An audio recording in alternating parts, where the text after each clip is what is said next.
कृपाकरम्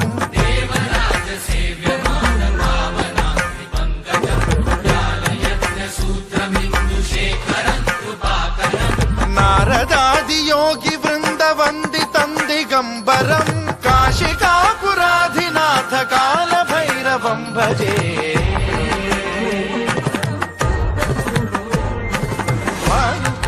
भास्वरं भवाब्धितारकं परं नीलकण्ठमीप्सितार्थदायकं त्रिलोचनं कालकालमम्बुजाक्षमक्षशूलमक्षरं काशिका